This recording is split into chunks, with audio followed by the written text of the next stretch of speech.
tazkiyatun nufus. Seorang penuntut ilmu itu hendaknya berusaha memperhatikan masalah pensucian jiwanya.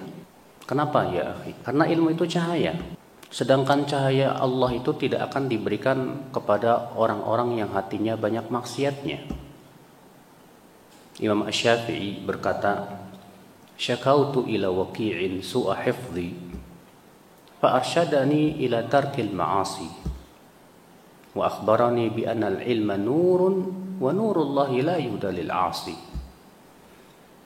Aku mengadu kepada guruku Waqi' tentang buruknya hafalanku. Maka ia membimbingku supaya aku meninggalkan maksiat. Dan ia mengabarkan kepadaku bahwa ilmu itu adalah cahaya. Sedangkan cahaya Allah tidak akan diberikan kepada orang-orang yang berbuat maksiat. Ya akhi, seorang penuntut ilmu berusaha semaksimal mungkin untuk membersihkan jiwanya. Ya. Oleh karena itulah kita lihat salafus saleh terdahulu, perhatian mereka kepada hati itu luar biasa dahsyat. Bahkan melebihi perhatian mereka kepada badan mereka. Hati mereka itu luar biasa. Al-Hasan Al-Basri berkata, "Ma fuddila ashabu Rasulillah sallallahu alaihi wasallam bikathrati salatin wala bikathrati saumin wa innama fuddilu bima waqara fi qulubihim." Para sahabat Rasulullah SAW tidaklah diberikan keistimewaan dengan banyaknya sholat, dengan banyaknya puasa. Akan tetapi mereka diberikan keistimewaan dengan apa yang ada di hati mereka, kesucian hati dan kebeningan hati mereka. Demikian pula ya, Muawiyah bin Qurrah atau Qurrah bin Muawiyah mengatakan, "Kana afdalahum inda salaf." Adalah dahulu di zaman salafus soleh, orang yang paling utama itu, yang mereka pandang paling utama itu siapa? Ya, aslamuhum qalban wa lisanan, yaitu yang paling selamat hati dan lisan. Ya, saudaraku sekalian, ikhwatul Islam azani Allah wa iyyakum. Pensucian jiwa itu sangat penting untuk penuntut ilmu. Kenapa? Karena tempat ilmu itu apa? Hati, ya tidak? Tempat ilmu itu hati. Sekarang kalau misalnya hati itu dipenuhi dengan kotoran-kotoran, ya berupa kotoran hawa nafsu, kotoran syahwat, kotoran-kotoran yang lainnya, ya, maka bisa jadi ilmu yang masuk ke dalam hati kita itu tidak akan menumbuhkan tanaman yang baik, Pak. Karena Rasulullah SAW memberikan perumpamaan hati itu seperti tanah, sedangkan ilmu itu seperti air hujan. Ya, Imam Bukhari dan Muslim meriwayatkan dalam hadisnya, beliau bersabda, "Mathalu ma ba'athani Allah minal huda wal ilm kamathali ghaithin asabat ardan fakanat minha ta'ifah tayyibah qabilatil ma' wa ambatatil kala wal ushbal kathir." Perumpamaan yang Allah utus aku dengannya berupa ilmu dan hidayah. Seperti apa? Seperti air hujan yang menimpa tanah. Di antara tanah itu ada yang subur dan gembur, kata Rasulullah, yang menumbuhkan berbagai macam tanaman dan rumputan yang banyak. Lihat saudara, ternyata tanah kalau supaya subur caranya gimana dong? Tanyakan kepada para petani, bagaimana caranya menyuburkan tanah? Digimanain? Siapa di antara antum yang petani ini? Cara menyuburkan tanah gimana, Pak? Diolah, dicangkul, terus dikasih pupuk. Sama hati juga harus begitu, harus diolah nih hati kita ini. Cuman pengolahannya kan beda dengan tanah. Mengolah hati kita dengan cara apa? Bertaubat, beristighfar, berusaha untuk meninggalkan maksiat, membiasakan amalan-amalan kebaikan.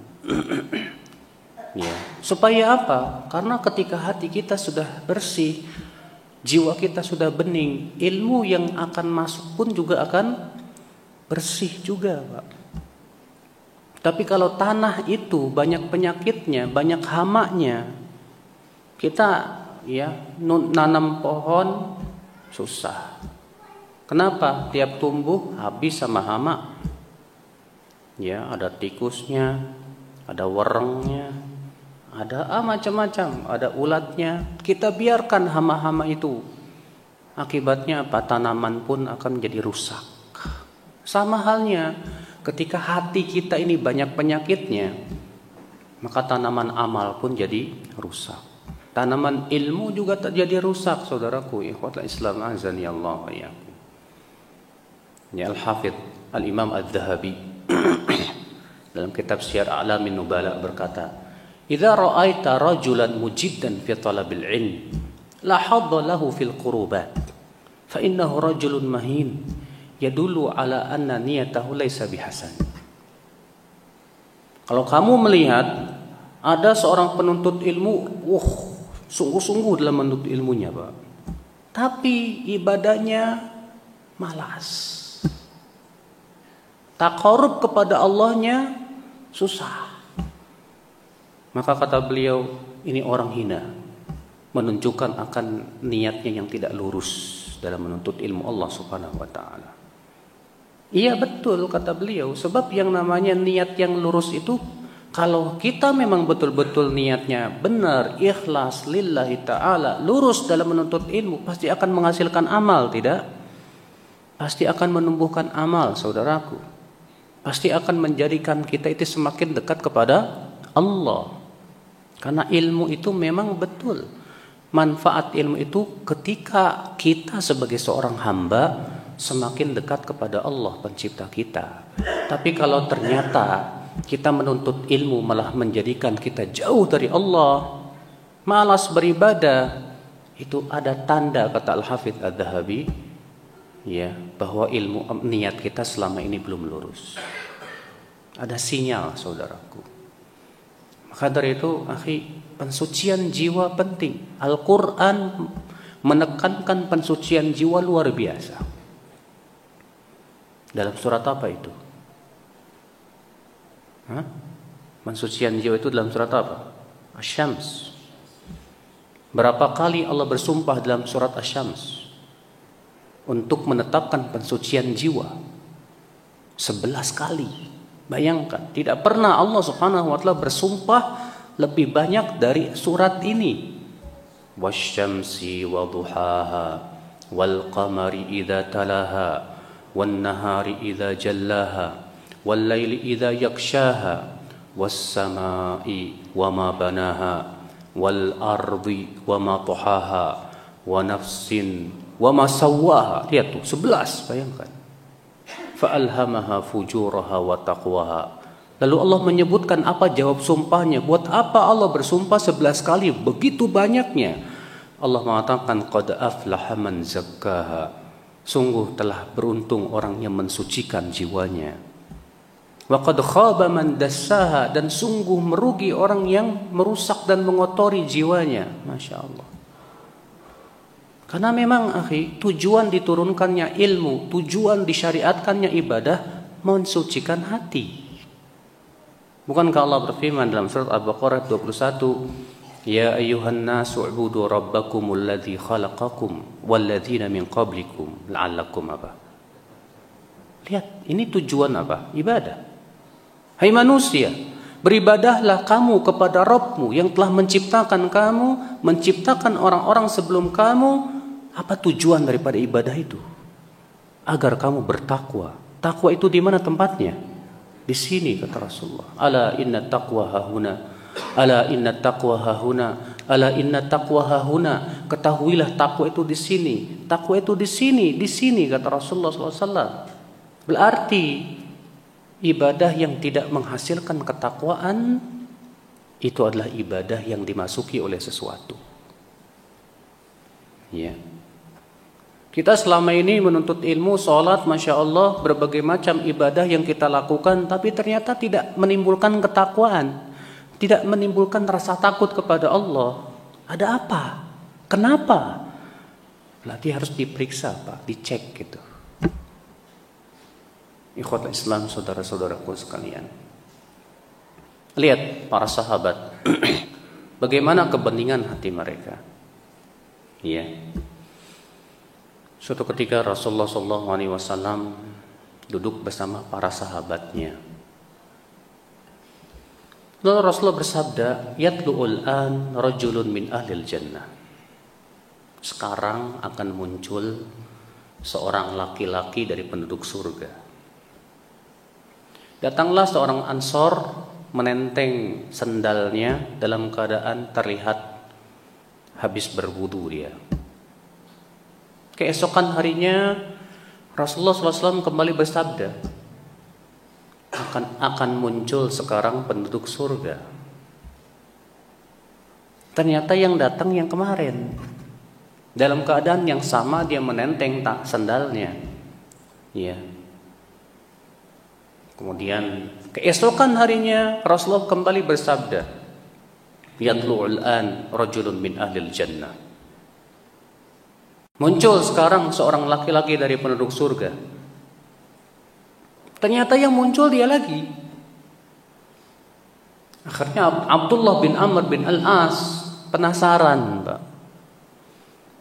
Aku ingin melihat bagaimana amal ibadah orang ini. Akhirnya dia minta izin untuk bisa tinggal di rumah sahabat tersebut selama 3 hari. Setelah 3 hari Abdullah bin Amr bin Al-As kok tidak mendapatkan amalan yang istimewa, Pak. Gak ada amalan yang istimewa. Lalu kemudian Abdullah bin Amr berkata kepada sahabat ini, "Sebetulnya saya tinggal di rumahmu itu ingin melihat amalanmu. Karena aku mendengar Rasulullah 3 kali mengatakan engkau penduduk surga. Tapi ternyata kamu tidak ada yang istimewa dari amalanmu." Apa kata sahabat ini? "Ya, amalanku seperti yang kamu lihat. Akan tetapi aku tidak pernah merasa dengki kepada siapapun juga." Masya Allah. Ini Pak, kebeningan hati ini Pak. Makanya dari itulah saudaraku ikhwatul Islam, kita semua para penuntut ilmu fokuskan untuk berusaha membeningkan hati kita, jiwa kita. Supaya apa?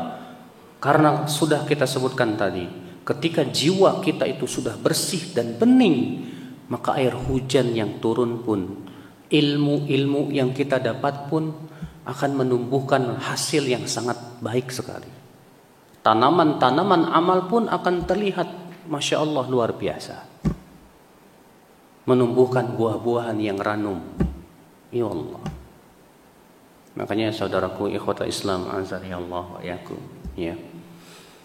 Pembersihan jiwa ini kurang banyak diperhatikan oleh kita-kita para penuntut ilmu di zaman sekarang. Iya. Kita lihat para penuntut ilmu, alhamdulillah Pak, rajin untuk ilmunya. Cuman sayang sekali ya, dalam masalah takarub dan ibadahnya kurang, pensucian jiwanya kurang, masih suka apa? Ya gitu. Ya, ghibah sana sini. Masih banyak waktu habis kita untuk hal-hal yang kurang bermanfaat. Untuk ya membaca hal-hal yang kurang bermanfaat. Kenapa? Karena memang hati kita selama ini tidak bening. Sebab kalau hati kita ini bening, Masya Allah saudaraku, insya Allah kita akan merasakan pentingnya waktu. Ketika kita tahu waktu itu penting, sangat mahal, maka kita berpikir bagaimana kita menggunakan waktu semaksimal mungkin.